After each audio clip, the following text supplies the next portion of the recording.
Headphone ব্যবহার করুন আর ভিডিওটি না টেনে শেষ পর্যন্ত শুনুন।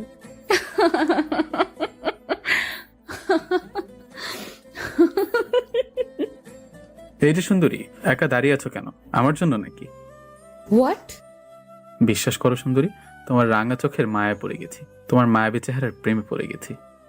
আপনি কি পাগল? ছিলাম না সুন্দরী, এইমাত্র হলাম তোমাকে দেখার পর।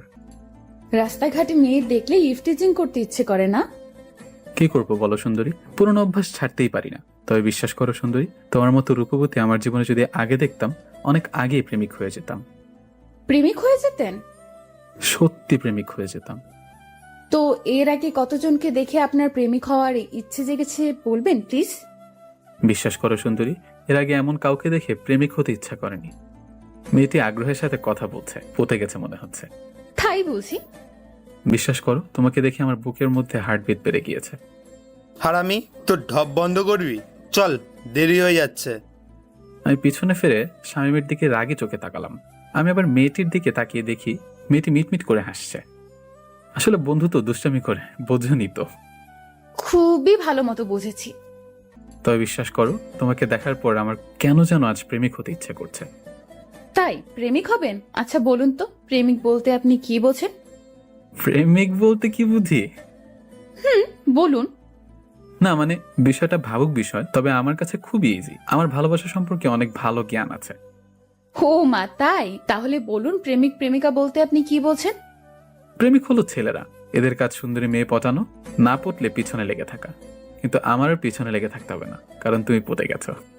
আমার কথা শুনে মেয়েটি সোনালি হাসি দিয়ে উঠল।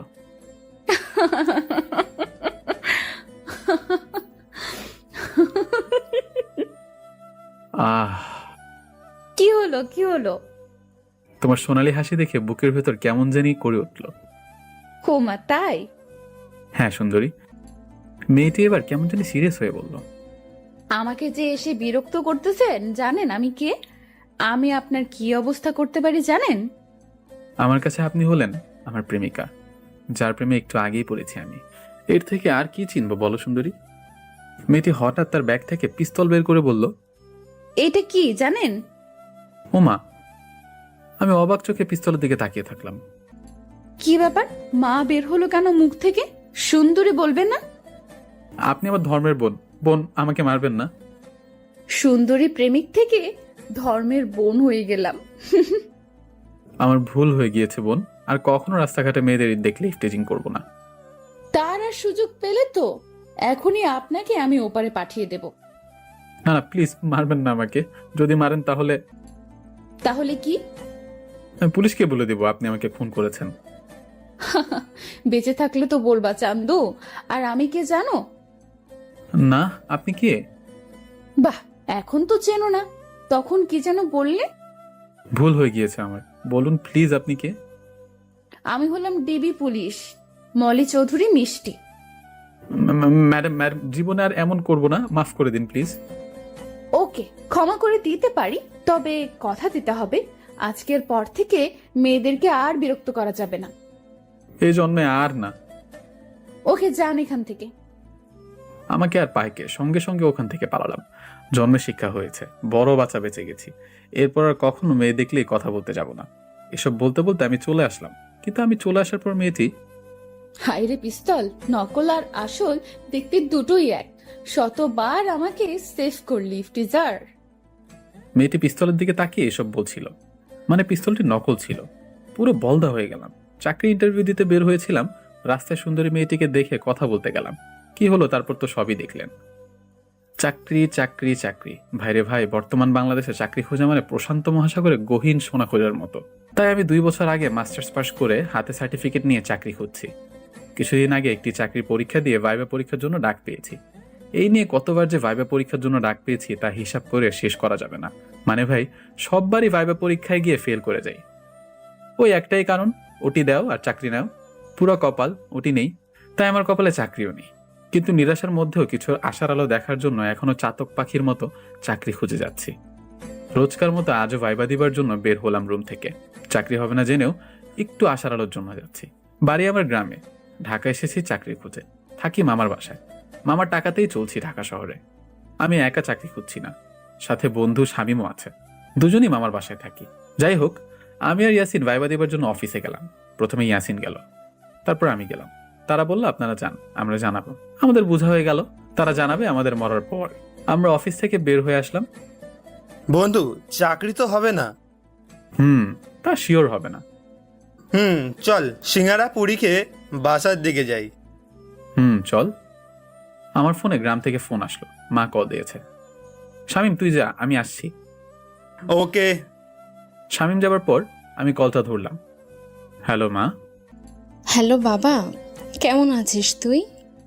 মা ভালো, তোমরা কেমন আছো? বাবা ভালো। মা খাবার খাইছো? বাবা খেয়েছিস তুই? মা খাইছি। তো বাবা, তোর চাকরির কি হলো? না মা, হয় নাই। বাবা, তোর বাবা আর পারছে না, তুই কিছু কর বাবা। চাকরি হবে না জেনেও একটু সান্ত্বনার জন্য মাকে বললাম, বাবা দেখবে খুব শীঘ্রই আমার চাকরি হবে। কিছু একটা কর বাবা, তোকে এত দূর অনেক কষ্ট করে তোর বাবা পড়িয়েছে, কিন্তু তোর বাবা আর পেরে ওঠে না বাবা। তুমি চিন্তা করো না মা। বাবা সাবধানে থাকিস, আজ রাখছি। আচ্ছা মা। মা ফোন রাখার পর কি করব বুঝতে পারছি না, কারণ মা চায় চাকরি, কিন্তু মা তো জানে না বর্তমানে টাকা ছাড়া চাকরি হয় না। মেধার কোনো দাম নেই বর্তমান যুগে। চাকরি আমাদের মতো গরিব ঘরের ছেলেদের জন্য না। যাই হোক, সবকিছু মনে চেপে রেখে শামীমের সাথে ফুটপাত দিয়ে হেঁটে হেঁটে বাসার দিকে যেতে লাগলাম। মনে একটাই চিন্তা, চাকরি করতে হবে, কিন্তু কোথায় পাবো চাকরি? চাকরি নামের বস্তুটা কি আমাদের মতো গরিব ঘরের ছেলেদের হাতে ধরা দিবে? যাই হোক, হাঁটতে আর ভালো লাগছিল না, তাই শামীমকে বললাম, বন্ধু এবার একটা রিক্সা ডাক দে, আর হাঁটতে ভালো লাগছে না। আচ্ছা। ইয়াসিন একটি রিক্সা নিল। দুজনে রিক্সা নিয়ে যাচ্ছিলাম, কিন্তু হঠাৎ খুব দ্রুত একটি প্রাইভেট কার আমাদের রিক্সাকে পাশ থেকে ধাক্কা মারে। আমাদের রিক্সাটা উল্টিয়ে যায়। প্রাইভেট কার ধাক্কা মেরে দ্রুত বের হয়ে যায়, আর আমাদের রিক্সা রাস্তায় উল্টে পড়ে যায়। আমাদের তেমন কোনো ক্ষতি হয়নি, এই হাত পা ছুলে গেছে, কিন্তু আমার বাম হাতে একটু ক্ষত হয়ে ব্লাড পড়ছিল তখন, তাই হাসপাতালে যেতে হলো। হাসপাতালে আমরা ইমার্জেন্সিতে গেলাম, একটি ব্যান্ডেজ করলেই হবে। আমাদেরকে বসতে বললো। তারপর দুজন নার্স আসলো, কিন্তু নার্সগুলোকে দেখে আমরা দুজনই হা করে তাকিয়ে আছি। নার্সের দুজনের মধ্যে একজন সকালের মেয়েটি ছিল, মানে ডিবি পুলিশ। ওই মেয়েটি আমাকে এসে বলল, দেখি কোথায় কাটছে আপনার। আমি তো রাগী চোখে মেয়ের দিকে তাকিয়ে আছি। কি ধাপ্পা বাজছে বাবা, আমাকে পুরো পাগল সাজিয়ে দিয়েছে। তারপর যখন মেয়েটি আমার দিকে তাকালো, আপনি? ডিবি পুলিশ ম্যাডাম, আমি। মেয়েটির সাথে অন্য নার্সটি বলল, কে রে, তোরে ডিপি পুলিশ বলে কেন? চুপ থাক, তোকে সব পরে বলবো।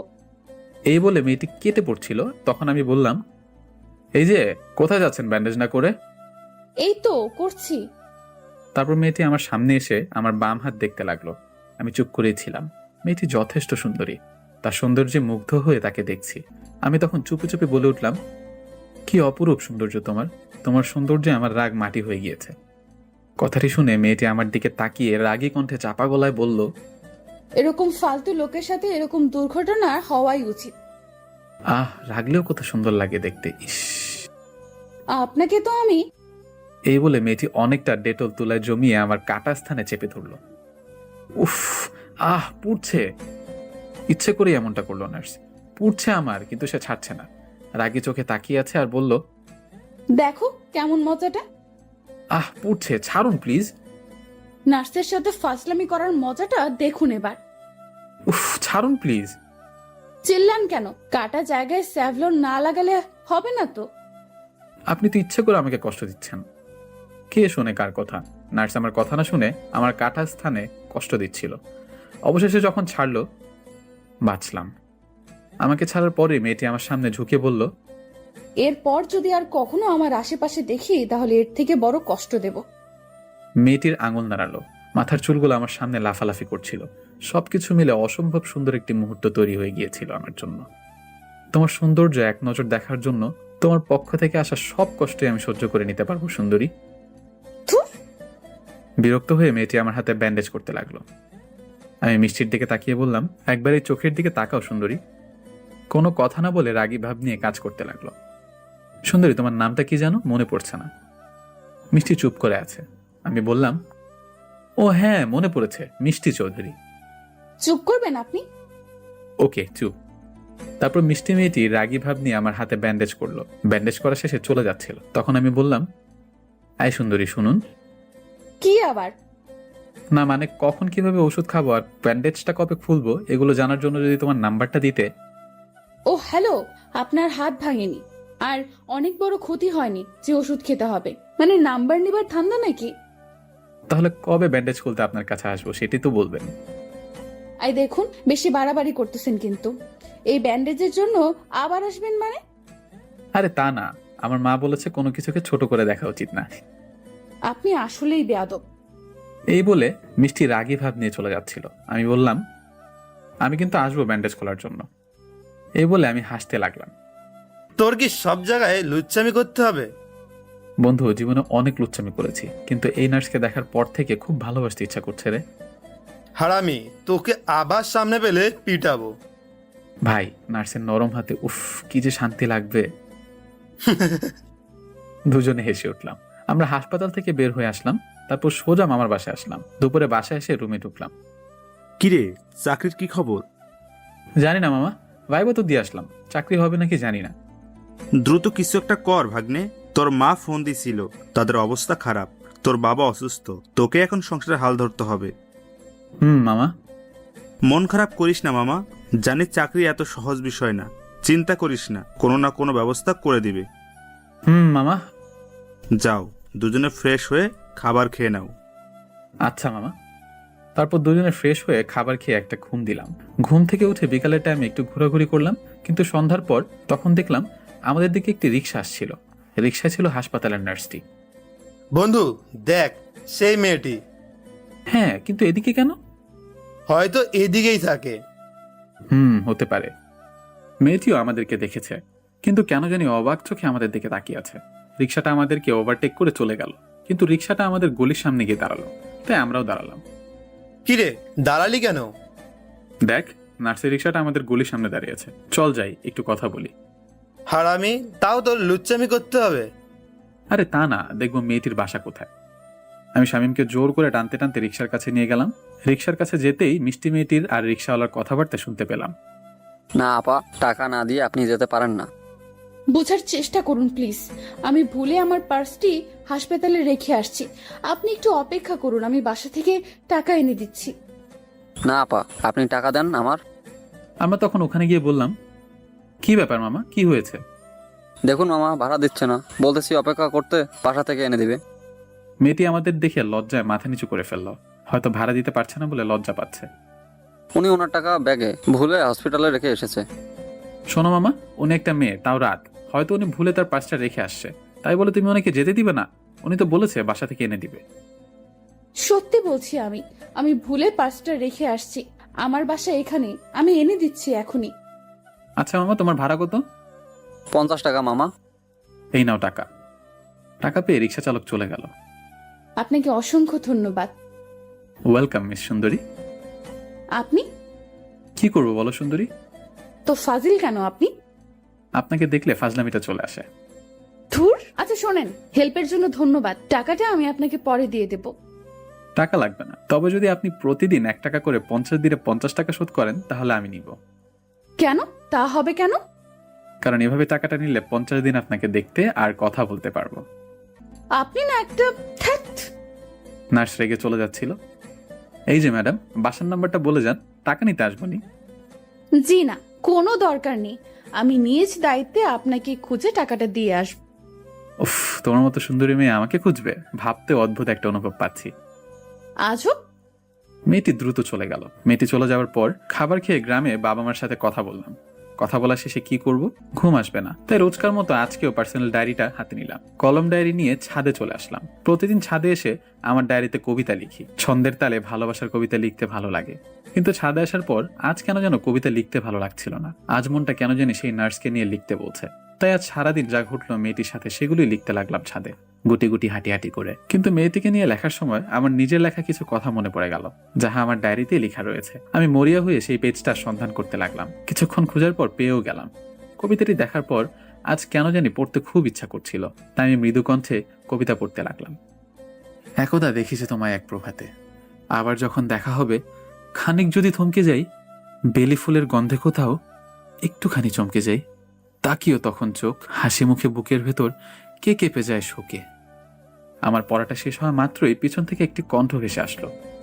বাহ, চমৎকার। আমি পিছন ফিরে তাকিয়ে যা দেখলাম, দেখার সঙ্গে সঙ্গে মাথা ঘুরে অজ্ঞান হয়ে পড়ে গেলাম। যখন আমার জ্ঞান ফিরল, আমি চোখ খুলে দেখি আপনি ঠিক আছেন তো? আমি মিষ্টির কোলে মাথা রেখে শুয়ে আছি। কিন্তু মিষ্টি এখানে আসলো কোথা থেকে? আমি জিজ্ঞাসা করলাম, আপনি এখানে? আগে বলুন, আপনি এখানে অজ্ঞান হয়ে পড়েছিলেন কেন? আপনি কি পড়ি? পরি মানে? মানে আমি ছাদে ঘোরাঘুরি করছিলাম, হঠাৎ পিছনে কারো কণ্ঠ শুনে তাকিয়ে দেখি সাদা পাখনা যুক্ত একটি মেয়ে দাঁড়িয়ে আছে। তারপর আমার আর কিছু মনে নেই। মানে আপনি পরি দেখে অজ্ঞান হয়েছেন? হ্যাঁ। কিন্তু পরি দেখে অজ্ঞান হবার কি আছে? আরে আপনি জানেন না, পরীরা অনেক শক্তিশালী হয়, যদি আমার কোনো ক্ষতি করতো তাই ভয় পেয়েছি। কই, কোনো ক্ষতি তো আপনাকে করেনি, মনে হয় ভালো পরি। হতে পারে। তাই পরি দেখে ভয় পাবেন? পরিরা ভালো হয়।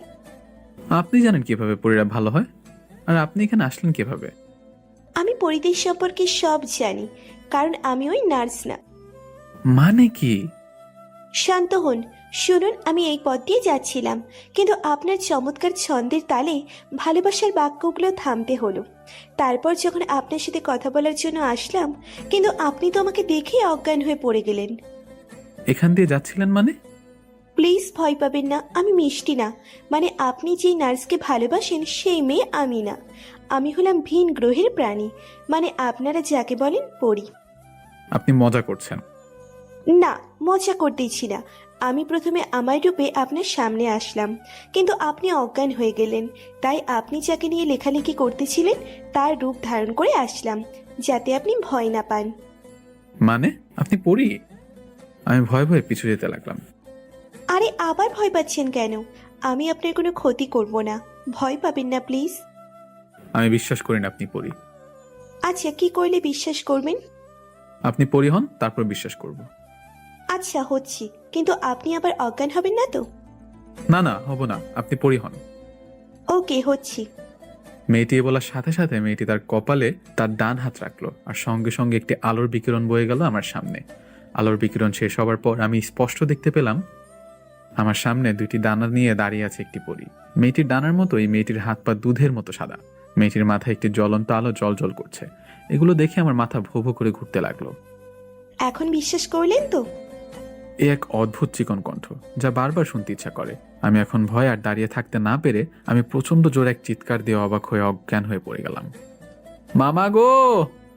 আমার চিৎকার শুনে মামা, শামীম, বাড়িওয়ালা সহ সকলেই ছাদে আসতে লাগলো। আর পরীটা আমাকে আবার অজ্ঞান হয়ে দেখে সেখানে আর না থেকে সে চলে গেল।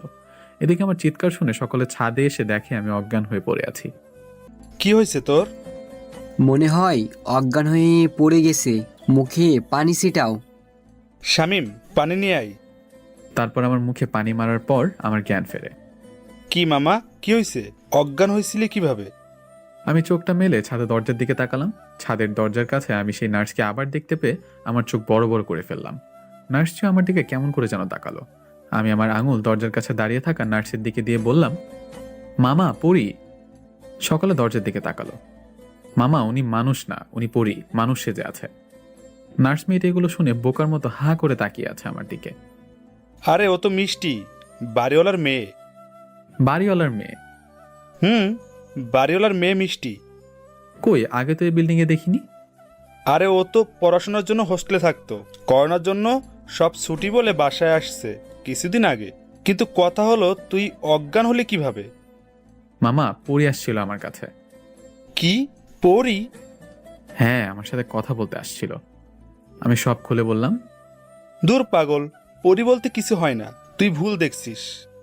না মামা, আমি সত্যি দেখেছি। আমার কথা শুনে মিষ্টি সহ সকলেই হাসছিল। শোনো রফিক, তোমার ভাগ্নের মাথা খারাপ হয়ে গেছে, ওকে রুমে নিয়ে যাও।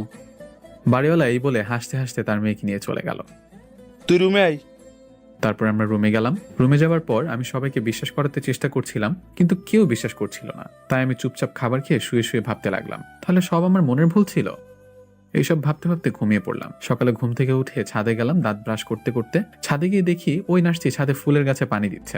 মিষ্টি আমাকে দেখার পর আমার কাছে এসে বলল, গতকাল রাত্রে কি বলছিলেন? আমি মানুষ না আমি পড়ি?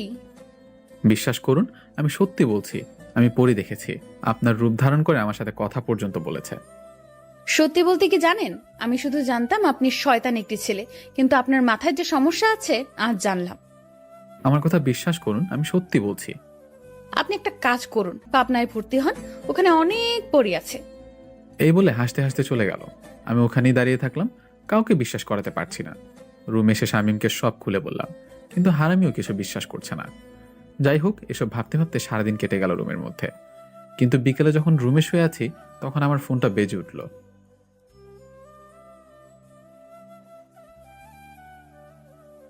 কলটা রিসিভ করলাম। হ্যালো, আসসালামু আলাইকুম। ওয়ালাইকুম আসসালাম। আপনি কি মিস্টার শুভ বলতেছেন? জি, আপনি কে? আমি মুসাফির। আপনি যে অফিসে গত পরশু ভাইবা দিয়ে আসলেন সেই অফিসের কর্মকর্তা। তার মানে কি আমার চাকরিটা হয়ে গেল? জি স্যার, বলুন। আপনার চাকরিটা হয়ে গিয়েছে, আপনাকে অভিনন্দন। আমি খুশিতে দিশেহারা হয়ে, স্যার সত্যি বলছেন স্যার? জি সত্যি। আপনি আগামী শনিবার অফিসে চলে আসবেন। আর আর কি স্যার? আরে বোঝেন না কি বলতে চাচ্ছি? কথাটাই শুনে নিমিষে আমার খুশি মাটিতে মিশে গেল। এমনটা কজনের সাথে হয়েছে, গল্পপ্রেমিকরা আমাদেরকে জানাতে ভুলবেন না। জি, বুঝে গিয়েছি। কত বলুন? বেশি না, 5 হলেই হয়ে যাবে। আচ্ছা, ভালো থাকবেন। আমি এই বলে কলটা কেটে দিলাম। শালার চাকরির কিছু না বলি, আর ইন্টারভিউই দেব না, চাকরিও করব না। গ্রামে গিয়ে কৃষি কাজ করব। বর্তমানে মেধার কোনো দাম নেই, সব টাকার উপর চলে। সন্ধ্যা প্রায় লেগে গেছে। হাসির আলোর দেখার সাথে সাথে দুঃখের অন্ধকারে সব বিলীন হয়ে গেল। আর মনটা খারাপ ছিল, তাই সন্ধ্যায় চোখ বন্ধ করতেই কখন ঘুমিয়ে পড়েছি জানি না। খাবারের জন্য মামা ডাকেনি, কাল ভয় পেয়েছি বলে। এক ঘুমে রাত 10টা বেজে গিয়েছে, আমার ঘুম ভাঙেনি। কিন্তু আমার ঘুমের মধ্যে আমি দেখতে পেলাম আমার কাছে কালকে সেই পরীটা এসেছে। আমার সামনে এসে হাঁপিয়ে হাঁপিয়ে পরীটা বলছে, শুভ ওঠো, দ্রুত ওঠো। আমি চোখ খোলার চেষ্টা করলাম কিন্তু পারলাম না। আমার মুখ দিয়ে কথাও বের হচ্ছিল না। এদিকে আমার স্বপ্নে আমাকে পরীটা ডেকে যাচ্ছিল। যখন আমি উঠছিলাম না, তখন পরীটা আমার শরীরে স্পর্শ করাতে আমি ঘুম থেকে উঠে সোজা বসে পড়ি। আর চোখ খুলে সামনে তাকিয়ে দেখি কালকের সেই পরী। আমি স্বপ্ন ভেবে চোখে আঙুল দিয়ে ডলছিলাম। স্বপ্ন না শুভ, এটা সত্যি। চলো আমার সাথে, দ্রুত চলো। পরীটার কণ্ঠ শুনে আমার পাশে শুয়ে থাকা শামীমকে ডাকতে যাব, তখন পরীটা বলে উঠল, তুমি ছাড়া আমাকে কেউ দেখতে পারবে না। আর আমি তোমার কাছে এসেছি কারণ তোমার ভালোবাসা মিষ্টিকে কিছু বকাটে ছেলেরা প্রাইভেট কারে তুলে নিয়ে যাচ্ছে। মানে? আমি সত্যি বলছি, মিষ্টি হাসপাতাল থেকে আজ একটু দেরিতে বের হয়েছে, আর তাই রাস্তায় কিছু বকাটে ছেলেরা ওকে তুলে নিয়ে গেছে। আপনি মিথ্যা বলছেন আমাকে আপনার সাথে নেবার জন্য। কি প্রমাণ আছে আপনি সত্যি বলছেন? জানি বিশ্বাস করবে না, তাহলে এই দেখো। এই বলে পরীটা তার অলৌকিক শক্তি ব্যবহার করে আমার সামনে দেখাতে লাগলো। আমি দেখলাম নার্সকে কিছু ছেলে গাড়ির মধ্যে জোর করে আটকে রেখেছে, মিষ্টির মুখ ওড়না দিয়ে বাঁধা। আমি তো তোমাকে সেটাই বোঝানোর চেষ্টা করতেছি সেই কখন থেকে। প্লিজ আমাকে ওর কাছে নিয়ে চলেন। আসো। তারপর পরী তার অলৌকিক শক্তি ব্যবহার করে সেখানে নিয়ে গেল। তুমি কিছু একটা করো। যদি আমি কিছু করতে পারতাম তাহলে কি তোমাকে ডাকতাম না? মানে? মানে মানব জাতির উপর আমাদের শক্তি ব্যবহার করা বারণ। যদি করি তাহলে? পরীটা থেমে গেল। তাহলে কি? যদি আমি আমার শক্তি তোমাদের উপর ব্যবহার করি তাহলে আমি সঙ্গে সঙ্গে আমার সব শক্তি হারিয়ে ফেলবো। আমি তোমাদের মতো সাধারণ মানুষ হয়ে যাব। কিন্তু এখন কিভাবে গাড়ি থামাবো? দেখো, ওরা গাড়ির মধ্যে মিষ্টির সাথে নোংরামি করার চেষ্টা করছে। আমি শুধু গাড়িটা থামিয়ে দিতে পারি, এর বেশি কিচ্ছু করতে পারবো না। বাকিটা তোমাকে করতে হবে। তাহলে দ্রুত গাড়িটা থামাও প্লিজ, আর আমার হাতে একটি মোটা লাঠি এনে দাও। আচ্ছা। তারপর পরীটা আমাকে একটি লাঠি দিল আর তার শক্তি ব্যবহার করে গাড়িটা থামিয়ে দিল। গাড়ি একা একাই বন্ধ হয়ে গেল আর আমাকে গাড়ির সামনে নিয়ে দাঁড় করালো। গাড়িটা বন্ধ হলে গাড়ির মধ্যে থাকা 4টি লোক গাড়ির সামনে আমাকে দেখে তারা মিষ্টিকে গাড়ির মধ্যে রেখে গাড়ি থেকে বের হলো। আমার হাতে লাঠি দেখে তারা খালি হাতে বের হলো না, তাই আমি তাদের সুযোগ দেবার আগে আমি দ্রুত একজনকে মাথায় বাড়ি দিয়ে মাটিতে শুইয়ে দিলাম। তারপর ওপাশ থেকে বাকি দুজন আসার আগেই এই পাশে থাকা আরেকজনকে মাথায় বাড়ি দিয়ে শুইয়ে দিলাম। আর এইদিকে ওই দুজনের মধ্যে একজন পিছন থেকে এসে সোজা আমার মাথায় বাড়ি দিল। সঙ্গে সঙ্গে আমার মাথা ফেটে রক্ত পড়তে লাগলো, কিন্তু আমি মাটিতে পড়ে না গিয়ে শরীরের সর্বশক্তি দিয়ে লোকটির মাথায় বাড়ি দিয়ে মাথা ফাটিয়ে দিলাম। আর আরেকজন তখন এই সুযোগে আমার বাম হাতে একটি বাড়ি দিল। বাড়ি দেওয়ার সাথে সাথে লোকটির হাতের লাঠি ভেঙে 2 ভাগ হয়ে গেল। বাড়ি দেওয়ার পর আমি আমার বাম হাতে কোনো বল পাচ্ছিলাম না, হয়তো বাম হাত ভেঙে গিয়েছে। আমি আমার পাটা ব্যবহার করে শেষ লোকটির মিডলে লাথি দিলাম আর ডান হাতের লাঠিটা দিয়ে মাথায় বাড়ি দিলাম কয়েকটা। সবগুলো মাটিতে গড়াগড়ি খাচ্ছে আর আমি মাতালের মতো এদিক থেকে ওদিক যাচ্ছি। মাথা থেকে অনবরত রক্ত পড়ছে, মাথাটা ঝিম ধরে আছে, সবকিছু ঘুরছিল। লোকগুলোকে মাটিতে পড়ে থাকা অবস্থা আমি আরো পেটাতে থাকলাম। সবগুলোকে যখন মাটিতে লেপে দিয়েছি তখন আমি গাড়ির দরজাটা খুললাম। দরজাটা খুলে আমি ঝাপসা চোখে দেখতে পেলাম মিষ্টি মানে সুন্দরী নার্স অবাক চোখে আমার দিকে তাকিয়ে আছে। আমি মিষ্টিকে গাড়ি থেকে নামালাম। আমি দাঁড়িয়ে থাকতে পারছিলাম না, কারণ প্রচুর রক্ত পড়ছিল, আমার শরীর ঝিম ধরে আসছিল। আমি মাটিতে পড়ে যাওয়ার আগে মিষ্টিকে বাঁধন মুক্ত করলাম। তারপর আমার আর কিছু মনে নেই। তারপর যখন আমার জ্ঞান ফিরল তখন আমি নিজেকে হাসপাতালের বেডে আবিষ্কার করলাম। আমার পাশে বসেছিল সেই নার্স মানে মিষ্টি। আপনি? আমার মাথায় ব্যান্ডেজ, হাতে ব্যান্ডেজ, বাম হাত কেসে। আপনার জ্ঞান ফিরেছে? আমি আস্তে করে বললাম, হ্যাঁ। আমার জ্ঞান ফেরার কথা শুনে মামা, ইয়াসিন, মিষ্টির বাবা মা ভিতরে আসলো। মামা কেমন লাগতেছে এখন? মামা ভালো।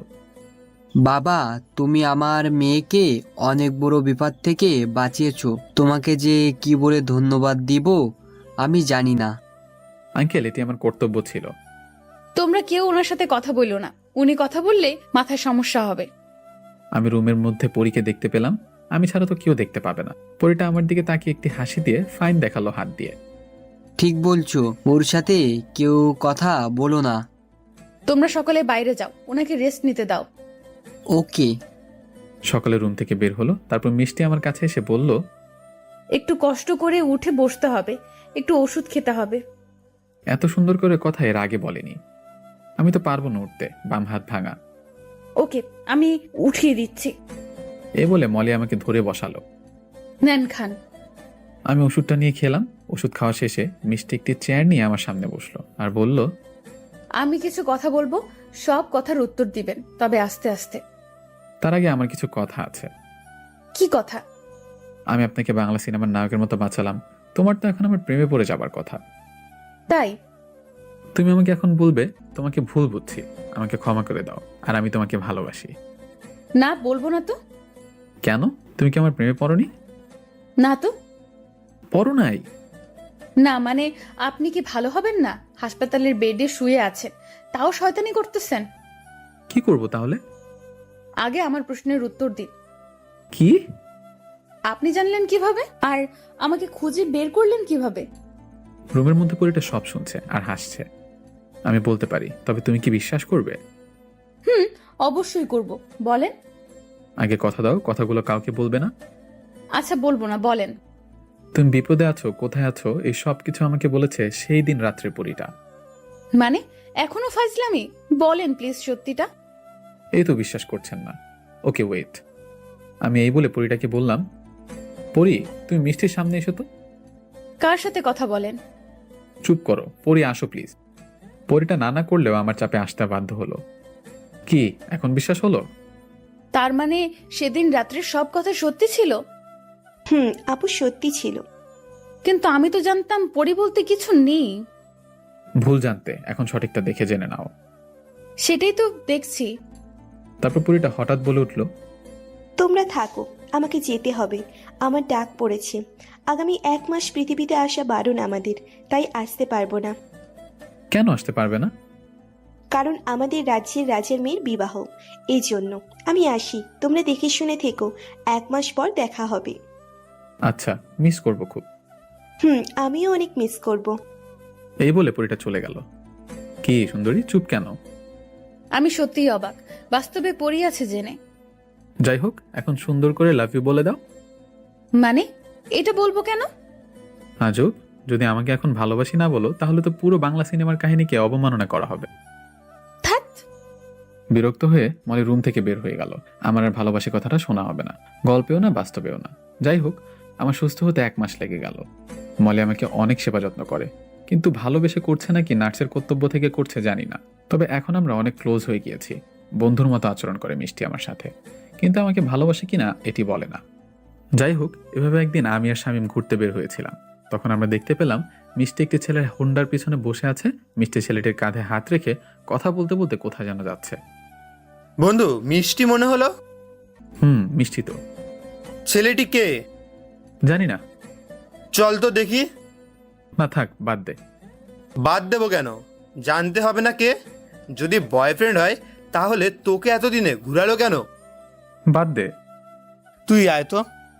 এই বলে শামীম একটি সিএনজি নিল আর সেই হোন্ডার পিছু নিলাম। প্রথমে তারা একটি পার্কে গেল, সেখানে অনেকক্ষণ গল্প করলো, বাদাম মুড়ি খেলো, তারপর তারা রেস্টুরেন্টে ঢুকলো।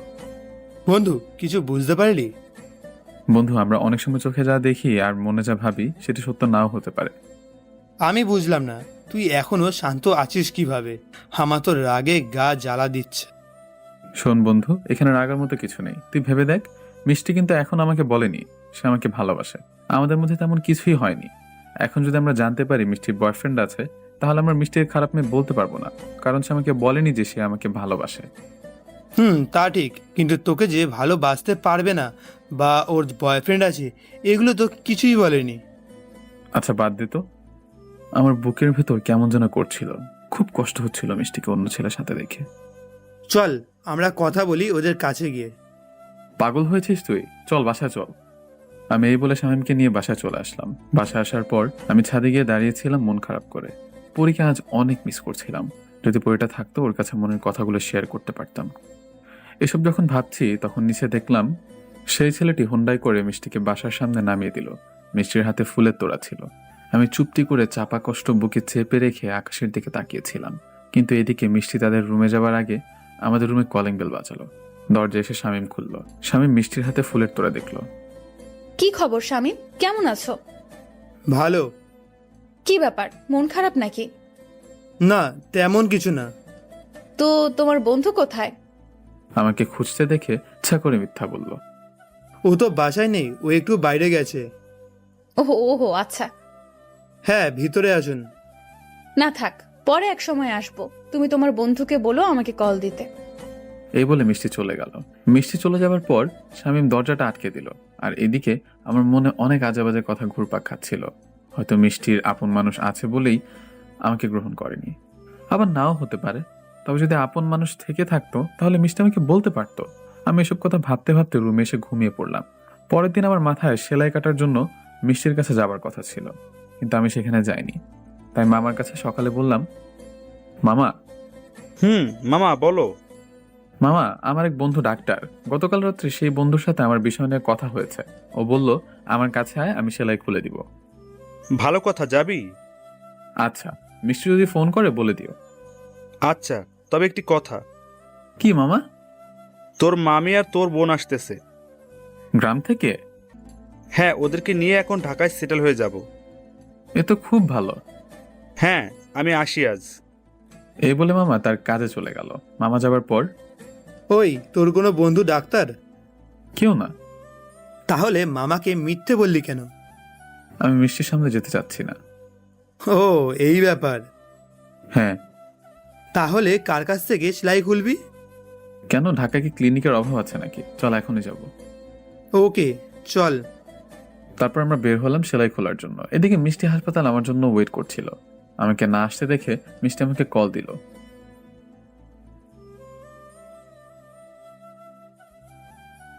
আমি কল এসে দেখে ফোনটা বন্ধ করে দিই। তারপর অনেকক্ষণ মিষ্টি আমাকে ফোন দিতে ট্রাই করলো, কিন্তু না পেয়ে মিষ্টি মামাকে কল দিল।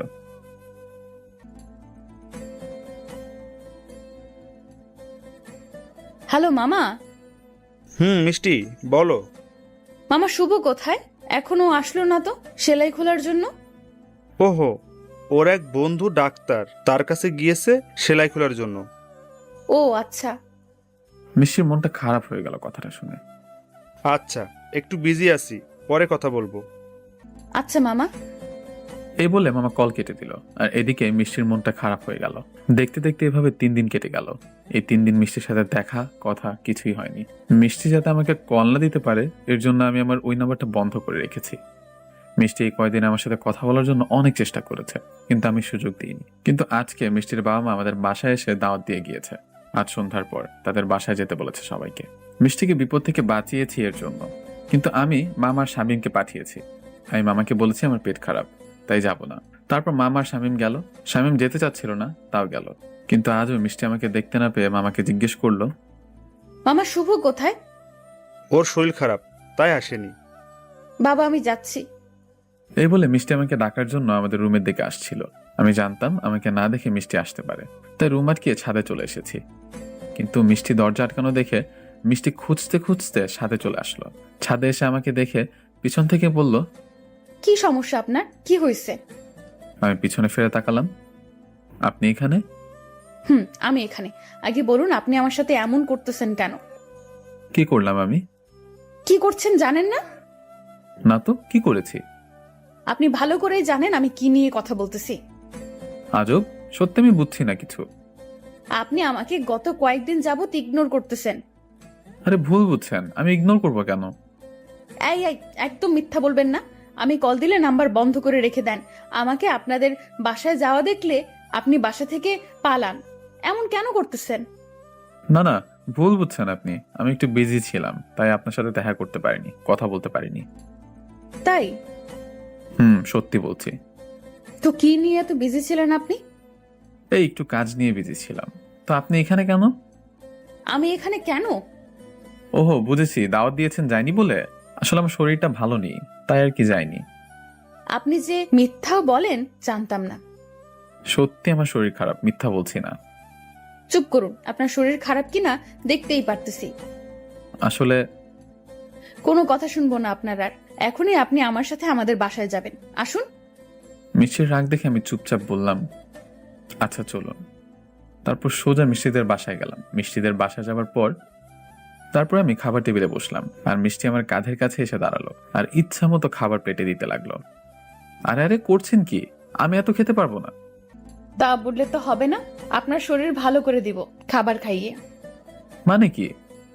মানে কিছুই না, সব খাবার খেতে হবে। আমি আর কিছু বললাম না। মিষ্টির রাগ দেখে চুপচাপ খেতে লাগলাম। খাবার খাওয়া শেষে আমরা যখন চলে আসছিলাম, তখন মিষ্টির সুযোগ বুঝে আমার কানের কাছে এসে বলল, নাম্বারটা যেন আজ থেকে খোলা পাই, না হলে খবর আছে।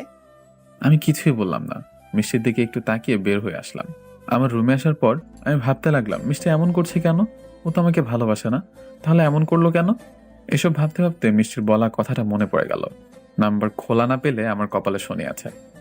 তাই কিছু না ভেবে নাম্বারটা ফোনে ভরে অন করলাম।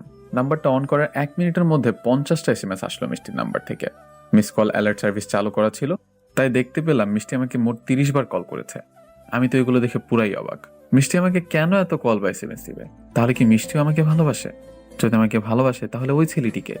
তাহলে কি আমি মিষ্টিকে ভুল বুঝছি? আমার মাথায় কিছুই ঢুকছে না। আমি মনে মনে ঠিক করলাম, না, বিষয়টা নিয়ে মিষ্টির সাথে কথা বলতে হবে। আমার মন এখন বলছে হয়তো আমি মিষ্টিকে ভুল বুঝছি। এসব ভাবছিলাম বসে বসে, হঠাৎ ফোনটা বেজে উঠল।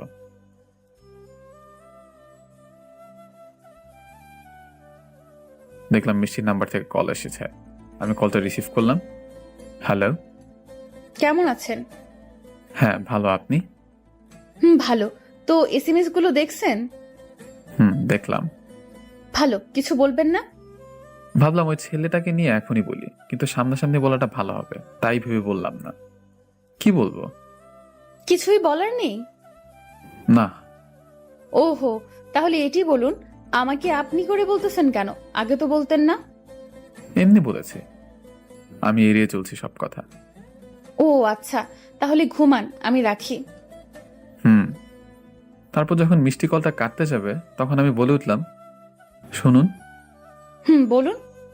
কালকে বিকালে দেখা করতে পারবেন? বাইরে কিছু কথা বলার ছিল। মিষ্টি অনেক আগ্রহ নিয়ে বলল, অবশ্যই। কোথায় কখন দেখা করবেন বলেন?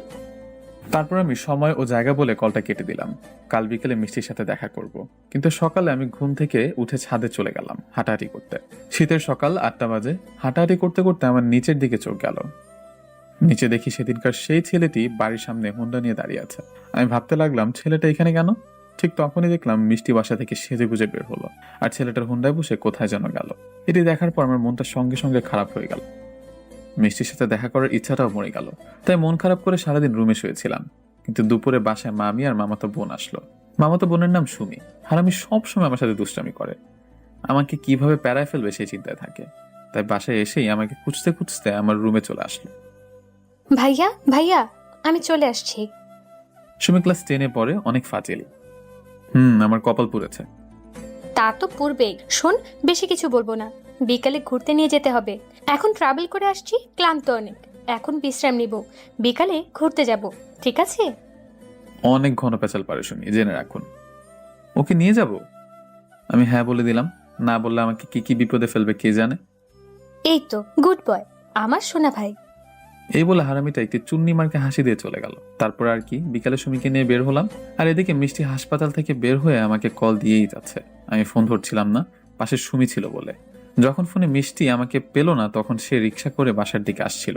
কিন্তু রাস্তায় মিষ্টি আমাকে আর সুমিকে রিক্সায় দেখে অবাক চোখে তাকিয়ে আছে। মামা মামা রিক্সা ঘুরান আর ওই রিক্সাটাকে ফলো করেন। মিষ্টি সঙ্গে সঙ্গে রিক্সা চালককে রিক্সা ঘুরাতে বলল। তারপর রিক্সা চালক রিক্সা ঘুরিয়ে আমার পিছু আসতে লাগলো। আর সুমিতা আমার সাথে দুষ্টুমি করছিল। এগুলো দেখে মিষ্টি রেগে আগুন হয়ে গেল, তাই বারবার কল দিচ্ছিল। আমি ধরছিলাম না। অবশেষে যখন আমরা একটি পার্কে গেলাম, পার্কে সুমি আর আমি ঘোরাঘুরি করছিলাম, তখন হঠাৎ মিষ্টি আমাদের সামনে চলে আসলো। আমি মিষ্টিকে দেখে হা করে তাকিয়ে আছি। এই আপনার বিকেলে দেখা করা? না মানে হয়েছে কি? চুপ, কোনো কথা বলবেন না। এই মেয়েটাকে? সুমি বুঝতে পারলো আমাদের মধ্যে কি সম্পর্ক, তাই সুমি আমাকে পচানোর জন্য বলল, সোনা, মেয়েটা কে গো? সুমি হঠাৎ আমার বাম হাত জড়িয়ে ধরে ঢং করে কথাটি বলল। এটি দেখে মিষ্টি আরো রেগে গেল। আমি কে? ওই আপনি বলবেন মেয়েটি কে? আমি কিছু বলার আগেই সুমি বলে উঠল, সোনা, বলে দাও তো, আমি তোমার গার্লফ্রেন্ড। আমি তো আজ শেষ। হোয়াট? গার্লফ্রেন্ড মানে? হ্যাঁ, আমি ওর গার্লফ্রেন্ড। কি গো, তুমি চুপ কেন? কিছু বলো। কি বলবে? বলার মতো কিছু আছে নাকি? যাই হোক, আপনার যে গার্লফ্রেন্ড আছে আমি জানতাম না। আমিও জানতাম না। কি জানতেন না? কিছু না। ভালো থাকবেন, জীবনে দুজনে হাসি খুশি থাকবেন, এই দোয়াই করি। বাই। মিষ্টি কথাগুলো বলে চলে যাচ্ছিল। তখন সুমি পিছন থেকে মিষ্টিকে ডাকতে যাবে, তখন আমি সুমিকে আটকালাম। কি ভাইয়া, আটকাচ্ছ কেন? চলে যাচ্ছে তো। যেতে দে। যেতে দেবো মানে? মেয়েটি যে তোমাকে ভুল বুঝছে, ভুলটা ভাঙাতে হবে না? না, আমি চাই ও আমাকে ভুল বুঝে দূরে চলে যাক। কেন চাও? কারণ ওর বয়ফ্রেন্ড আছে। কি বলো, ওই মেয়ের বয়ফ্রেন্ড আছে? হ্যাঁ আছে। ওর সাথে কোনো কিছু হওয়ার আগে বিষয়টা দেখে ফেলেছি, এতে সবার জন্য ভালো হয়েছে। না ভাইয়া, মেয়েটিকে দেখে মনে হচ্ছে না মেয়েটির বয়ফ্রেন্ড আছে। তুই ছোট মানুষ, তুই কিছু বুঝবি না, চল বাসায় চল। এই বলে সুমিকে নিয়ে বাসায় চলে আসলাম। আসার পথে সুমি বারবার বলছিল মেয়েটি আমাকে সত্যি অনেক ভালোবাসে। আমি ওর কথা শুনে হাসছিলাম শুধু। এইদিকে মিষ্টি মন খারাপ করে সোজা বাসায় চলে আসলো। আমার গার্লফ্রেন্ডটা ছেড়ে শোনার পর মিষ্টি রুমে গিয়ে কান্না করতে লাগলো। আর এদিকে আমরা বাসায় এসে রাত্রে খাবার খেয়ে রুমে শুয়ে পড়লাম। আমার মন একদম মানছিল না, তাই ডায়েরিটা নিয়ে হাঁটতে হাঁটতে ছাদে চলে গেলাম। কিন্তু ছাদে গিয়ে দেখি মিষ্টি আর সুমি সামনাসামনি। এদিকে আমাকে আবার ছাদে দেখে মিষ্টি অবাক হয়ে আমাকে বলল, ও এই ব্যাপার তো মিস্টার শুভ, এটি তো হোটেল না যে অনৈতিক কর্মকাণ্ড করবেন আপনার গার্লফ্রেন্ডকে নিয়ে এসে। আমি বুঝতে পারলাম মিষ্টি আমাকে কি মিন করে কথাগুলো বলল। কি যাতা বলছেন? যাতা না, ঠিকই বলছি। ছি, আপনি এত খারাপ। আরে আপু, তুমি আমাকে ভুল বুঝতেছো।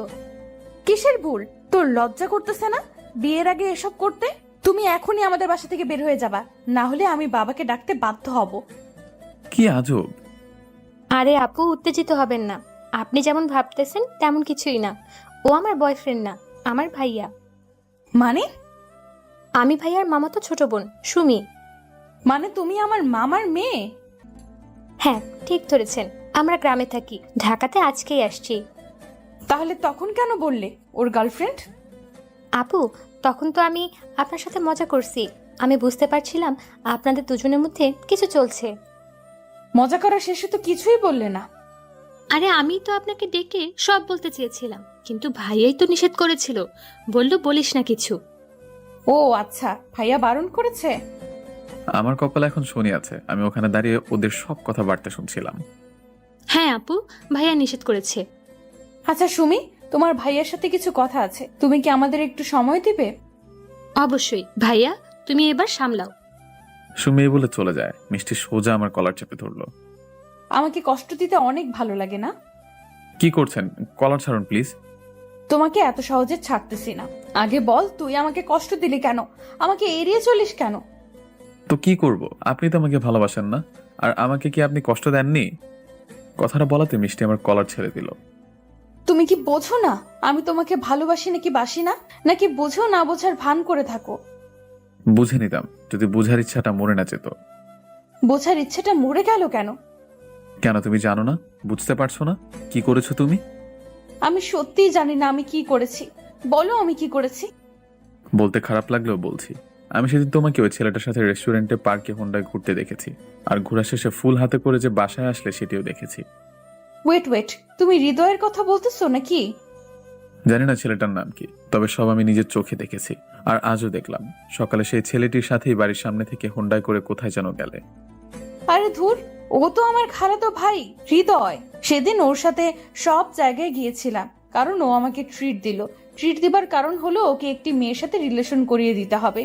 আর দিন শেষে আমি ফুলগুলো কিনে এনেছিলাম তোমাকে দেব বলে, হৃদয় আমাকে দেয়নি। আর যদি আজকের কথা বলো, আজ ওই মেয়েটির সাথে হৃদয়ের সম্পর্কটা ফাইনাল করে দিলাম। আমি মিষ্টির কথা শুনে হা করে তাকিয়েছি মিষ্টির দিকে। কি হলো, ভুল ভাঙছে নাকি এখনো সন্দেহ আছে? সত্যি তোমার ভাইয়া? আরে বাবা হ্যাঁ। ছি ছি, আমি তোমাকে কত ভুল বুঝলাম। হইছে, এখন আর ছি ছি করতে হবে না। নাও এখন আমাকে প্রপোজ করো। কি প্রপোজ? প্রপোজ করতে বসছি, হা করতেছো কেন? এখনই করব? হ্যাঁ এখনই করবা। হ্যাঁ হ্যাঁ করছি। হ্যাঁ করো। তারপর আমি মিষ্টির সামনে হাঁটু গেড়ে বসে বললাম, হবে কি তুমি আমার সকালবেলার সূর্যের রশ্মি? হবে কি তুমি আমার শীতের রাতের কাঁথা? হবে কি তুমি আমার 11 সন্তানের মা? আই লাভ ইউ, তোমাকে ভালোবাসি আমি। কুত্তা, এটা কোন ধরনের প্রপোজ? পছন্দ হলে 1 চাপুন, না হলে 2 চাপুন। এক চাপলাম, ভালোবাসি তাই। এই বলে মিষ্টি আমাকে জড়িয়ে ধরলো, আর এইভাবে সম্পর্ক হলো আমাদের। তারপর আমরা অনেকক্ষণ ছাদে গল্প করার পর যার যার রুমে গেলাম। ঘুমটা ভালোই হলো আজ, কিন্তু সকালে আমি আমার বুকে কোনো কিছুর চাপ অনুভব করছিলাম। আমি চোখটা খুলে দেখি আমার বুকটা ফুলে আছে কম্বলের ভিতর। আমি কম্বলটা উঁচু করে দেখি, ও মাগো! আমি কম্বলের নিচে মেয়ের মাথা থেকে লাফ দিয়ে উঠলাম। এখন চুপ চুপ, আমি মিষ্টি। তুমি এখানে কিভাবে? তোমার প্রপোজের কথা মতো তোমার শীতের কাঁথা হতে আসলাম। এ বলে মিষ্টি আমাকে শক্ত করে জড়িয়ে ধরলো। ও মা, তাই? তাহলে চলো প্রপোজ অনুসরণ করে 11 বাচ্চার মা হওয়ার মিশন শুরু করি। যা ফাজিল। কেন, চলো মিশন শুরু করি। না, এই মিশন শুরু হবে বিবাহের পর, বুঝছো? ওকে, তাই হবে। শোনা, এখন বলো তো, কেন তুমি সকাল সকাল লুকিয়ে আমার রুমে আসলে? যদি কেউ দেখে ফেলে তো কি হবে বুঝতে পারছো? কিছুই হবে না, কেউ দেখে ফেলুক, আমি চাচ্ছি। কারণ দেখলে আমাদের দুজনকে বিয়ে দিয়ে দিবে। এই মেয়েরা তো বুদ্ধি কেন, পাগলি একটা। এই শোনো, হ্যাঁ বলো। তুমি সুন্দর করে প্রপোজ করতে পারো, কিন্তু আমার সময়।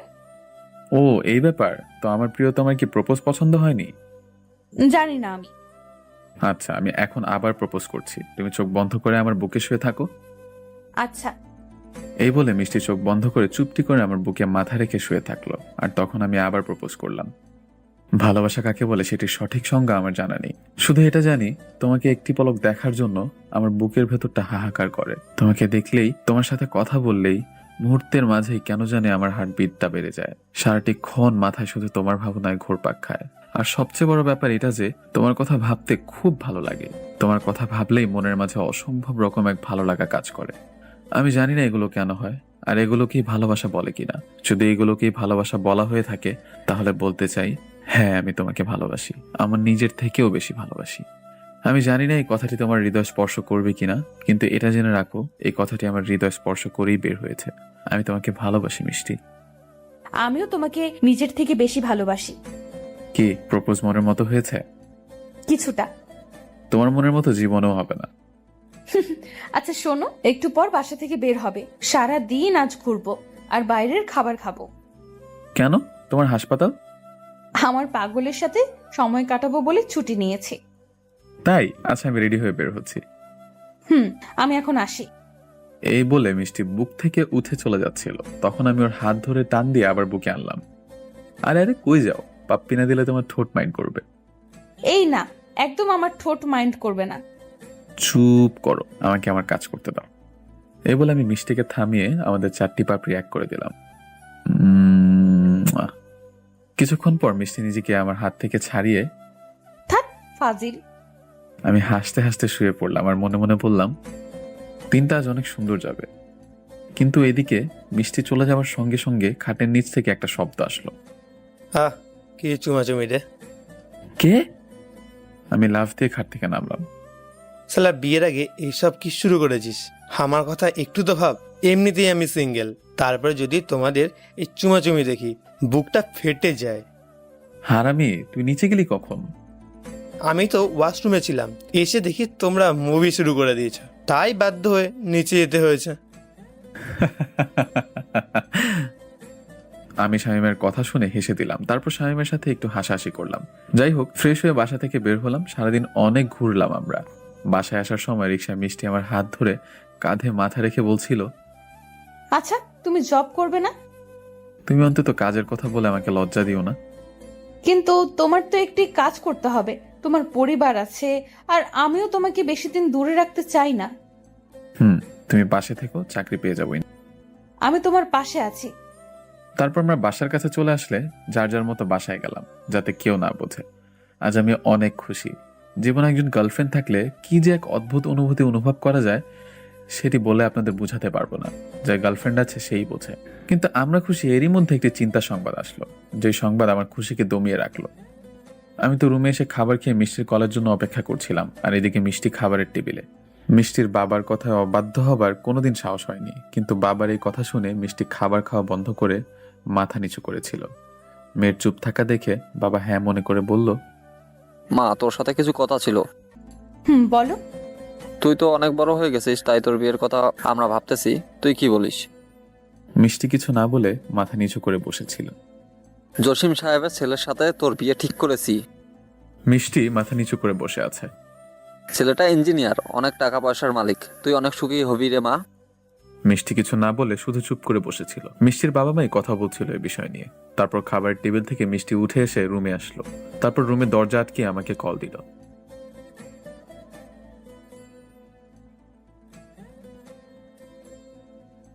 হ্যালো পাগলি, বলো। আমি অপাশ থেকে শুধু মিষ্টির কান্নার শব্দ পেলাম। এই, তোমার কি হয়েছে? আমার সাথে কেন এমনটা হয় বলতে পারো তুমি? প্লিজ কান্না করো না, বলো কি হয়েছে। আমার বিয়ে ঠিক করেছে বাসা থেকে। হোয়াট? কি বলছো তুমি? আমার মাথায় আকাশ ভেঙে পড়লো। আমি সত্যি বলছি, বাবা হঠাৎ করেই আজ বললো আমাকে। এখন কি হবে মিষ্টি? আমি কি তোমার পরিবারের সাথে আমাদের বিষয় নিয়ে কথা বলবো? সেটি করে লাভ হবে না, বাবা ওদেরকে কথা দিয়ে দিয়েছে, আর বাবা একবার কথা দিলে তারপর আর কারো কথা শুনে না। তাহলে এখন কি করবে? আমি তো তোমাকে ছাড়া থাকতে পারবো না। আমি আম্মুর সাথে কথা বলবো তোমাকে নিয়ে। আমি আসবো? না, তুমি এখন ঘুমাও, কাল সকালে কথা বলবো আম্মুর সাথে। ঘুম আসবে না সোনা। আমি রাখছি। এই বলে মিষ্টি কলটা কেটে দিল আর শুয়ে কান্না করতে লাগলো। এদিকে আমার চোখে ঘুম নেই। মিষ্টির কথা ভাবতে ভাবতে রাতটা কেটে গেল। সকালে মিষ্টি বিছানা থেকে উঠে ওর আম্মুর কাছে রান্নাঘরে চলে গেল। আম্মু। কি রে, আজ এত সকাল সকাল ঘুম থেকে উঠলি কেন? আম্মু, তোমার সাথে আমার কিছু কথা আছে। কি কথা? মিষ্টি চুপ থাক। কি রে, বল, কি বলবি? আম্মু, আমি এই বিয়েটা করতে পারবো না। কি বলতেছিস? হ্যাঁ আম্মু, আমি এই বিয়েটা করতে পারবো না। কিন্তু তুই কি বলতেছিস? তুই জানিস তোর বাবা কথা দিয়ে দিয়েছে। কিন্তু মা, আমি এই বিয়েটা করতে পারবো না। আচ্ছা, তুই কান্না করিস না, আমি তোর বাবার সাথে কথা বলতেছি। কিন্তু তুই এটা বল, কেন বিয়েটা করতে পারবি না? আমি একজনকে খুব ভালোবাসি। ভালোবাসিছিলে কিভাবে তুই? তুই জানিস না আমাদের গোষ্ঠীতে এইসব প্রেম ভালোবাসার কোনো মূল্য নেই।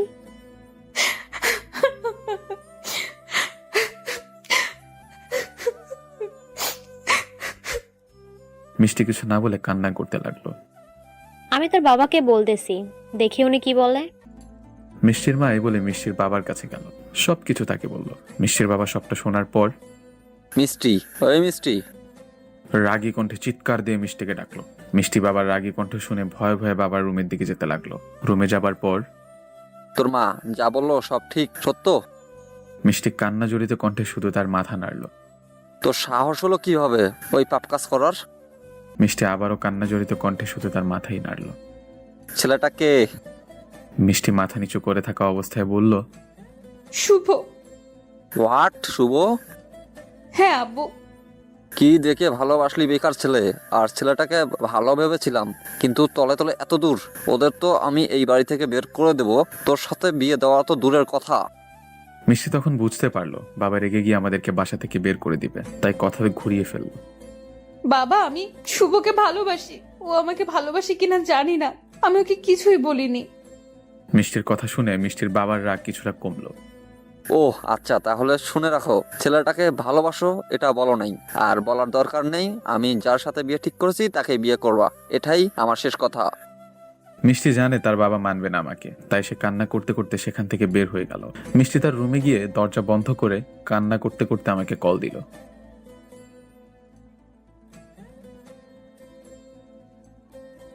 মিষ্টির কান্নার শব্দ পেলাম। শোনা, কান্না করছো কেন? কি হয়েছে? বাবা রাজি হয়নি, তুমি বেকার বলে বাবা রাজি হলো না। আমি এখন কি করব বলো? চলো আমরা পালিয়ে বিয়ে করি। না, আমি পরিবারের মতের বিরুদ্ধে যেতে পারবো না। আমাদের ভালোবাসা সার্থক হলো না। মিষ্টি, মিষ্টি, কি বলছো এগুলো? আমি বাঁচবো না তোমাকে ছাড়া। প্লিজ আমাকে একা করে দিও না। পাগলামি করো না, আমাকে খারাপ ভেবে ভুলে যেও শোনা। দেখবে আমার থেকে ভালো মেয়ে তোমার জীবনে আসবে। আমার তোমাকেই লাগবে, প্লিজ আমার সাথে থাকো, খুব যত্ন করে রাখবো তোমায়। আমার শেষ একটা রিকোয়েস্ট, তুমি আমাদের ভালোবাসার কথা নিয়ে প্লিজ বাবার কাছে এসো না। প্লিজ যেও না আমাকে একা রেখে। আমি তোমাকে অনেক ভালোবাসি, বাঁচবো না আমি তোমাকে ছাড়া। আমি রাখছি, আমাকে ক্ষমা করে দিও। ভালো থেকো। পৃথিবীতে এরকম হাজারো ভালোবাসা হেরে যায়, চাকরি, বাস্তবতা, পরিবারের দোহাইয়ের কাছে। আমি আবার কল দিলাম। এইবার ওপাশ থেকে বলে উঠলো, আপনার কাঙ্ক্ষিত নাম্বারে সংযোগ দেওয়া সম্ভব হচ্ছে না। আমি বারবার কল দিচ্ছিলাম, কিন্তু বারবার একই কথা আসছিল। আমি ফেসবুক, ইমো, মেসেঞ্জারে ট্রাই করতে গেলাম, কিন্তু এক এক করে সেখানেও আমাকে ব্লক করে দিল মিষ্টি। আমি একদম ভেঙে পড়ে ফ্লোরে বসে পড়লাম আর অঝরে কান্না করতে লাগলাম। কেন করলে এমনটা মিষ্টি? তুমি তো ভালো করেই জানতে আমি তোমাকে ছাড়া বাঁচবো না। কেন এইভাবে আজ আমাকে একা রেখে চলে গেলে? আমি তোমাকে ছাড়া থাকতে পারবো না। আমি তোমার বাবার কাছে যাব, ওনার পা ধরে তোমাকে ভিক্ষা চাইব। আমি মনে মনে এসব ভাবতে ভাবতে কখন ঘুমিয়ে পড়েছি জানি না। সকালে ঘুম থেকে উঠে কান্না করতে করতে রুম থেকে বের হয়ে গেলাম। কান্না করতে করতে মিষ্টিদের বাসার সামনে গিয়ে বেল বাজালাম। দরজাটা খুলে দিল একটা ইয়াং ছেলে এসে। ছেলেটাকে দেখে আমি যেমন অবাক হলাম, ঠিক ততটাই অবাক হলো ছেলেটি। আমি রুমে প্রবেশ করে দেখি মিষ্টি মাথায় কাপড় দিয়ে সোফায় একটি ছেলের পাশে বসে আছে। এটি দেখে অবাক চোখে আমি তাকিয়ে রইলাম। রুমের মধ্যে আরো অনেকেই ছিল, জানি না কারা এরা। আমার এত কিছু বোঝার সময় ছিল না।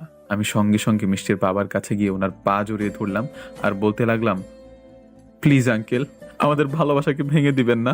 আমি মিষ্টিকে অনেক ভালোবাসি, দয়া করে মিষ্টিকে আমার হাতে তুলে দিন। আমার কথা শুনে রুমের মধ্যে থাকা সকলে উঠে দাঁড়ালো।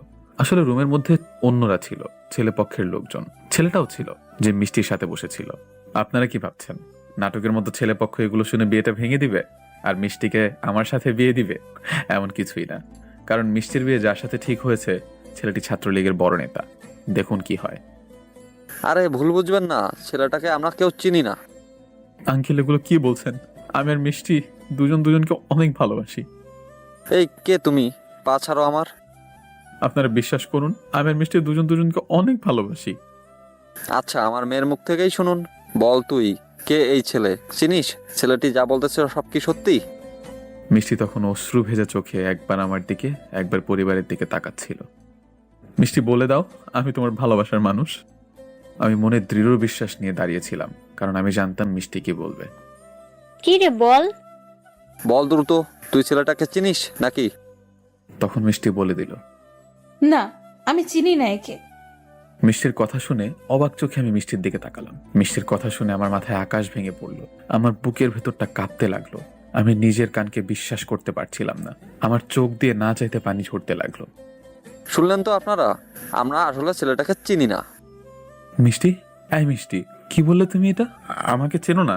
এই দেখো আমাকে, আমি শুভ, তোমার শুভ, যাকে তুমি পাগলের মতো ভালোবাসতে, যার হাতে হাত রেখে তুমি বলেছিলে কখনো তোমাকে ছেড়ে যাব না। আমি বলতে বলতে হাঁটু গেড়ে ফ্লোরে বসে পড়লাম। তখন মিষ্টির হবু হাজবেন্ড আমার কলার ধরে উঠিয়ে বলল, আঙ্কেল, এরা সমাজের বসবাসকারী খারাপ মানুষ, যারা অন্যের ভালো দেখতে পারে না, তাই বিয়ে ভাঙতে চলে এসেছে। হ্যাঁ বাবা, তুমি ঠিক বলেছো। এই প্রিয়তমা, তুমি বলে দাও না এদেরকে আমি খারাপ না, আমি তোমার পাগল। মিষ্টি তোকে কি বললো রে? তোকে তো আমরা বলবো, ওকে নিয়ে চল। তারা এসে আমাকে অপরাধীর মতো ধরে রাখলো। আঙ্কেল, আপনি চিন্তা করবেন না, এই ছেলে কখনো আমার আর মিষ্টির বিয়ে আটকাতে পারবে না। আর আমি কালকে বিবাহ করতে চাই মিষ্টিকে। আচ্ছা বাবা, তাই হবে। ওকে, ছেলেটাকে আমরা পুলিশের হাতে তুলে দিবানি। আজ আসে। ছেলেটি এই বলে আমাকে টানতে টানতে রুম থেকে বের করে নিয়ে যাচ্ছিল। তখন আমি মিষ্টির দিকে তাকিয়ে বলতে লাগলাম, প্রিয়তমা, আমি তোমাকে তো অনেক ভালোবেসেছিলাম, তাহলে কেন এভাবে বেইমানি করতে পারলে আমার সাথে? তোমাকে ভালোবাসি, ভালোবাসবো, বেসে যাব। ছেলেগুলো আমাকে টানতে টানতে গাড়িতে উঠালো। আমাকে এভাবে নিতে দেখে মামা মামি শামীম ছুটে আসলো। এইভাবে ওকে কোথায় নিয়ে যাচ্ছেন? পুলিশের কাছে, সেখান থেকে নিয়ে আসেন। ওই চল। তারপর তারা আমাকে গাড়ি করে নিয়ে চলে আসলো, কিন্তু কিছু দূর আসার পর তারা আমার চোখে কালো কাপড় বেঁধে দিল। আমাকে কোথায় যেন নিয়ে আসলো, খুবই নিশ্চুপ জায়গা। তবে আমি বুঝতে পারলাম এটি পুলিশ স্টেশন না। তারা আমাকে গাড়ি থেকে নামিয়ে কোথায় যেন নিয়ে একটি চেয়ারে বেঁধে রাখলো আর বলল, তোর জীবনে এটাই শেষ দিন, থাক এখানে এভাবে, রাতে দেখা হবে। ভারী কণ্ঠে কেউ কথাগুলো বলে আমার মুখে কাপড় বেঁধে দিল, যাতে আমি শব্দ করতে না পারি। আমি মনে মনে হাসতে হাসতে বললাম, তোমরা আমাকে কি মারবে বলো? আমি তো মরেই গিয়েছি, ভেঙে চুরমার হয়ে গিয়েছে আমার জীবন, বেঁচে থাকার ইচ্ছাটা মরে গিয়েছে ওই কথাটি শুনে। আমি চিনি না, আমি চিনি না। আমি বসে বসে কান্নার সাগরে ভেসে গেলাম। কান্না করতে করতে আমার পুরো শরীরটা ভেসে গিয়েছে। প্রচন্ড পানির পিপাসা লেগেছে আমার। আমি বোবার মতো মুখে কাপড় বাঁধা অবস্থায় আওয়াজ করতে লাগলাম, একটু পানি পাবার আশায়, কিন্তু শব্দে কারো কানে গেল না। আমি সেখানে পানি থেকে ওঠা টাঙায় থাকা মাছের মতো ছটফট করতে লাগলাম। আর এইদিকে মামা মামি শামীম অ্যাডভোকেটের সাথে পুলিশের কাছে গেল আমাকে আনার জন্য, কিন্তু সেখানে আমাকে পেল না। দুঃখিত, এই নামের আর এই চেহারার কোনো ছেলে আমাদের এখানে আসে না। কি বলছেন? তাহলে ছেলেগুলো আমার ভাগ্নেকে কোথায় নিয়ে গেল? ছেলেগুলো কারা? চিনি না। তাহলে কেমনে কি? কিন্তু এই ছেলে আমাদের এখানে আসে নাই। তাহলে হয়তো অপহরণকারী অপহরণ করেছে। আপনি প্লিজ কোনো পদক্ষেপ নিন। ওকে, তবে বলুন কোথা থেকে তুলে নিয়েছে? আমাদের বাসার সামনে থেকে। আচ্ছা, আপনারা যান, আমরা খোঁজ লাগাচ্ছি। ছেলেটার ছবি রেখে যান। তারপর মামা মামি শামীম বের হয়ে আসলো, কিন্তু মামা পুলিশের ওপর বিশ্বাস না রেখে আমাকে খুঁজতে বের হলো। আর এদিকে মিষ্টি তার রুমে গিয়ে দরজা বন্ধ করে বিছানায় শুয়ে অঝরে কান্না করছে, কারণ সে তার পরিবারের সম্মান রক্ষা করার জন্য আজ তার ভালোবাসাকে অবিশ্বাস করেছে। কিন্তু মিষ্টি চিন্তাও করতে পারছে না কি হবে আমার সাথে। মামা মামি শামীম আমাকে পাগলের মতো খুঁজতে লাগলো। যাই হোক, সারাটা দিন আমি ওরকম ভাবেই বেঁধেছিলাম চেয়ারে। আমার হাতে বেঁধে রাখা স্থান কেটে রক্ত পড়ছে, পিপাসায় আমি কথা বলতে পারছি না। আর এদিকে সন্ধ্যার আজানের পর মিষ্টির হবু হাজবেন্ড সহ বেশ কিছু ছেলে রুমে ঢুকলো। ওই কেউ ওর বাথরুম খুলে দেয়। মিষ্টির হবু হাজবেন্ডের নাম মিলন। মিলনের কথা মতো একটি ছেলে এসে আমার মুখের বাঁধন খুলে দিল। আমি সঙ্গে সঙ্গে বলে উঠলাম, পানি পানি, কেউ আমাকে পানি দেন প্লিজ। এর দিকে পানি পিপাসা লাগছে? ভাই। কিন্তু বাছা, তোমার তো পানি মিলবে না, তোমাকে ধীরে ধীরে মেরে ফেলবো সোনা। দয়া করে একটু পানি দিন আমাকে। আমার কথা কানে না নিয়ে মিলন একটি ধারালো ছুরি নিয়ে আমার দিকে এগিয়ে আসলো। তোর কত বড় সাহস আমার হবু বউয়ের দিকে চোখ দিস? আমাকে মারবেন না প্লিজ। আমি এই কথা বলার সঙ্গে সঙ্গে ছুরিটা আমার পেটের মধ্যে সম্পূর্ণটা ঢুকিয়ে দিল। বাবা গো, প্লিজ কেউ সাহায্য করুন, অনেক রক্ত পড়তেছে। মিষ্টির হবু হাজবেন্ড ছুরি নিয়ে আমার পেটের মধ্যে ঢুকিয়ে দিল। মাগো বলে আমি এক চিৎকার দিয়ে উঠলাম। শালা, আমার হবু বউয়ের সাথে প্রেম করবি? এবার ওপারে যে আফসোস করিস। আমি চোখে ঝাপসা দেখতে লাগলাম, চারপাশের সবকিছু আমার সামনে খোলা হতে লাগলো। আমি আর চিৎকার করতে পারছিলাম না। ভাই, এটাকে এখন বাইরে ফেলে দিয়ে আসি, এমনিতেই মারা যাবে, ভুঁড়ি বের হয়ে গেছে।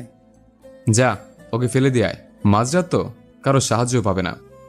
আমি নিচে পড়ে থেকে গড়াগড়ি খাচ্ছিলাম, রক্তে পুরো মেঝেটা লাল হয়ে গিয়েছে। তারপর ওরা সকলে আমাকে গাড়িতে করে মাঝরাতে এক ব্রিজের পাশে ময়লার স্তূপের মধ্যে ফেলে দিয়ে আসলো। আমি ময়লার স্তূপের মধ্যে পড়ে থেকে রাস্তার দিকে তাকিয়েছিলাম কারো আসার অপেক্ষায়। আমি সেখানে পড়ে থেকে মৃত্যুর জন্য অপেক্ষা করছিলাম। আমি শুধু ভাবছিলাম, আমি যদি মারা যাই তাহলে আমার পরিবারের কি হবে? আমি তো তাদের একমাত্র সম্বল। আর মিষ্টির বলা সেই কথাটি বারবার আমার কানে হানা দিচ্ছে। আমি চিনি না একে। আমাকে চেনে না, আমার ভালোবাসার মানুষ আজ আমাকে চেনে না। এদিকে মামা মামি শামীমের চোখে ঘুম নেই। মামা মামি শুধু ভাবছে যদি আমার কিছু হয়ে যায় তাহলে তারা কি বলবে আমার বাবা মাকে। তারা শুধু আমার চিন্তা করছে। আজ বুধবার, আগামী শুক্রবার মিষ্টির বিবাহ, ওই মিলনের সাথে। মিষ্টি মন খারাপ করে বিছানায় কান্না করছিল। মিষ্টি ভাবছে একদিন না একদিন আমি ওকে ভুলে যাব। কিন্তু মিষ্টি, আমি তো তোমাকে ভুলে যাবার জন্য ভালোবাসিনি। মিষ্টি হয়তো বুঝছে না আমার সাথে কি করেছে মিলন। যাই হোক, এদিকে আমি ঝাপসা চোখে ভাঙা কণ্ঠে ধীরে ধীরে শব্দ করার চেষ্টা করছিলাম, যাতে কেউ শুনতে পায়। রাত একটা, কেউ নেই আশেপাশে। রাস্তা দিয়ে দুইটা গাড়ি গিয়েছে, তারা আমাকে দেখতে পায়নি। তাই যদি আমাকে বাঁচতে হয় রাস্তার উপর যেভাবেই হোক যেতে হবে। আমার বাঁচতে ইচ্ছা করছে না, কিন্তু আমাকে বাঁচতে হবে। আমার বাবা মার জন্য, কারণ তারা আমাকে এভাবে এতটা বড় করেছে, তাদেরকে যাতে একটু সুখের মুখ দেখাতে পারি। আমাকে তো সহজে মরা যাবে না, তাই আমি শুয়ে থাকা অবস্থায় হেঁচড়ে হেঁচড়ে রাস্তার পাশে গেলাম। আমি কোনো মতে রাস্তার ধারে যাবার পর আমার চোখ দুটো বন্ধ হয়ে যায়। এর কিছুক্ষণ পর রাস্তা দিয়ে একটি প্রাইভেট কার আসছিল। প্রাইভেট কারের লোক আমাকে রাস্তার পাশে রক্তাক্ত অবস্থায় পড়ে থাকতে দেখে গাড়িটি থামিয়ে দ্রুত গাড়ি থেকে একটি মেয়ে আর একটি ছেলে নামলো। তারা আমাকে এই অবস্থায় দেখে দ্রুত তাদের গাড়িতে উঠিয়ে নিল। তারা আমাকে নিকটতম হাসপাতালে নিয়ে আসলো, তারপর আমাকে ইমার্জেন্সিতে নিয়ে গেল। সকালে মা মামি শামীম আবার পুলিশের কাছে গেল। প্লিজ স্যার, আপনারা কিছু করুন, আমার ভাগ্নে এখনো পর্যন্ত বাসায় ফিরলো না। আচ্ছা চলুন, ওকে কারা কোথা থেকে তুলে নিয়েছিল সেখানে চলুন। তারপর মা মামি শামীম পুলিশ সহ সকলে মিষ্টিদের বাসায় গেল। মিষ্টিদের বাসায় ঢোকার পর কি সমস্যা স্যার? মিষ্টির বাবা ভাবছে পুলিশকে আমার মা মামি ডেকে নিয়ে গিয়েছে। মিষ্টি ও মিষ্টির মা সকলে পুলিশকে দেখে রুম থেকে বের হলো। খুব বড় সমস্যা। কি সমস্যা স্যার? আগামীকাল আপনাদের বাসা থেকে একটা ছেলেকে কিছু ছেলে তুলে নিয়ে গেছে আর বলে গেছে পুলিশের হাতে তাকে তুলে দিবে, কিন্তু আফসোস ছেলেটাকে আমাদের কাছে আনেনি। এতে আমি কি করতে পারি স্যার? কি করতে পারেন মানে? অনেক কিছু করতে পারেন। আপনি বুঝতেছেন যদি ছেলেটাকে না পাওয়া যায় আপনার কি হতে পারে? ও কোথায়? ওর কি কিছু হয়েছে? আপনি কে? আমার মেয়ে স্যার। তুই চুপ থাক। আপনার মেয়ে মনে হয় অনেক কষ্টে আছে, ছেলেটাকে খুঁজে পাওয়া যাচ্ছে না বলে। তেমন কিছু না স্যার। সে যাই হোক, তো আপনি বলুন ছেলেটাকে কারা নিয়ে গিয়েছিল? তারপর মিষ্টির বাবা মিলনের কথা বলে। আচ্ছা, আবার কোনো প্রয়োজন হলে আসবো, ভালো থাকবেন। তারপর সবাই সেখান থেকে বের হয়ে আসলো। পুলিশ মামাকে বলল, আপনারা চিন্তা করবেন না, আমরা মিলন নামে ছেলেটাকে খুঁজে বের করব। পুলিশ চলে যায়। পুলিশ চলে যাওয়ার পর মিষ্টির বাবা মা মামির কাছে আসে আর বলে, আগামীকাল আমার মেয়ের বিয়ে হওয়ার পর আপনারা এই বাসা থেকে বেরিয়ে যাবেন। মামা বুঝতে পারলো অপমান করলো, কিন্তু এতে আফসোস নেই মামার। মামা শুধু আমার চিন্তায় বিভোর। আর এদিকে মিষ্টি নিজের রুমে এসে কান্না করতে লাগলো, আর আমি হাসপাতালে অপারেশন থিয়েটারে। রোগীর সাথে কে আছেন? জি ডাক্তার, বলুন। রোগীর প্রচুর রক্তক্ষরণ হয়েছে, 4 ব্যাগ রক্ত লাগবে, বি পজিটিভ। আমার রক্তের গ্রুপ বি পজিটিভ, আমার কাছ থেকে নেন, আর বাকি 3 ব্যাগ আমরা ম্যানেজ করতেছি। ওকে, আসুন। সকাল পেরিয়ে দুপুরের দিকে আমার জ্ঞান ফিরলো। তখন 1:30 বাজে। আমার জ্ঞান ফিরতেই আমি নিজেকে হাসপাতালের বেডে আবিষ্কার করলাম। আমার পাশে একটি মেয়ে বসে আছে, কিন্তু এসবে আমার মন থাকলো না। সঙ্গে সঙ্গে আমার মনে পড়লো আজ তো শুক্রবার, আমার জীবনের পথসঙ্গীর বিবাহ। আমাকে যেভাবেই হোক বিবাহটা ভাঙতে হবে, কারণ মিষ্টি শুধু আমার।